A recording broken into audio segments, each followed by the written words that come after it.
Les petits détails des plus grands films, bienvenue dans Aviez-vous remarqué? Il a une combinaison ultra high-tech qui lui permet de changer de taille à volonté et de communiquer avec les fourmis, mais il préfère jouer les papapoules. C'est bien sûr Ant-Man, l'un des héros Marvel les plus décontractés de la franchise, qui revient en compagnie de la guêpe dans un second volet léger et amusant, qui vient trancher avec l'ambiance bien tragique qu'avait laissé Infinity War. Un film pour petits et grands, avec des petits détails et des grandes références. Encore un travail de fourmi pour notre émission. Et commençons justement par replacer le film dans l'univers cinématographique Marvel. Ce 20e long métrage marque le 8e chapitre de la phase 3, mais il se déroule avant Avengers Infinity War, puisqu'il faut attendre la scène de milieu de générique pour découvrir les effets du claquement de doigts de Thanos sur les héros du film à San Francisco. Mais rassurez-vous, avant que tout cela n'arrive, on a droit à 2 heures d'action en compagnie du sympathique Paul Rudd.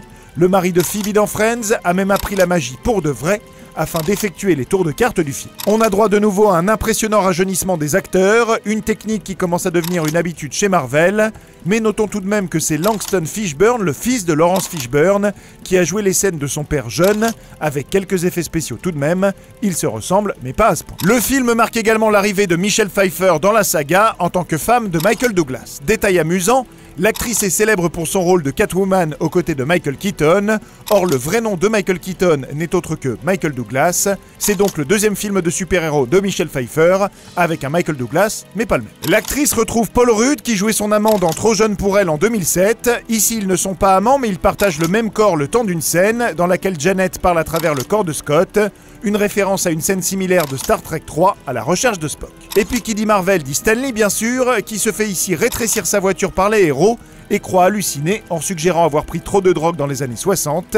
Ironique quand on sait que Stan Lee s'est toujours montré fervent opposant à l'usage de drogue. Et il n'y a pas que les voitures qui rétrécissent dans cet opus, puisqu'ils sont allés jusqu'à rétrécir un immeuble entier. Il s'agit en fait d'une valise agrandie et non l'inverse, comme le prouvent bon nombre d'objets géants comme ce potard de guitare monté sur un trombone, ou ces piles Duracell géantes qui servent de générateur. Ce décor est inspiré de la série des années 60 Au cœur du temps, et il est le plus gros décor physique jamais construit sur un film Marvel, ce qui est assez ironique quand on y pense. Ant-Man libère le Dr Pym en couvrant les caméras de fourmis, comme Pym faisait dans le premier film pour le libérer lui. Il trouve également ridicule de se cacher avec des lunettes de soleil et une casquette, une petite référence au fait que tout le monde dans le Marvel Cinematic Universe s'habille incognito de la même manière, Captain America, le Soldat de l'hiver, Daredevil et bien d'autres. Oui, c'est vrai que c'est pas super discret. La combinaison métallique de Hank avec le Y sur la poitrine ressemble à celle de son alter ego des comics nommé Goliath, et lorsque la fille de Scott lui propose de devenir son partenaire, c'est un clin d'œil au fait qu'elle prend la relève d'Ant-Man dans les comics Young Avengers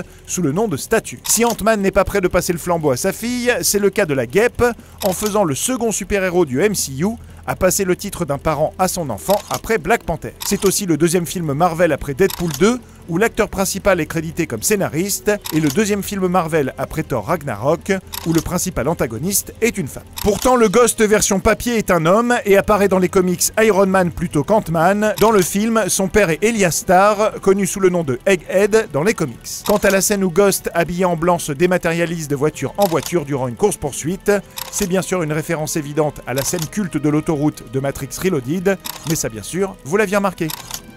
Non ?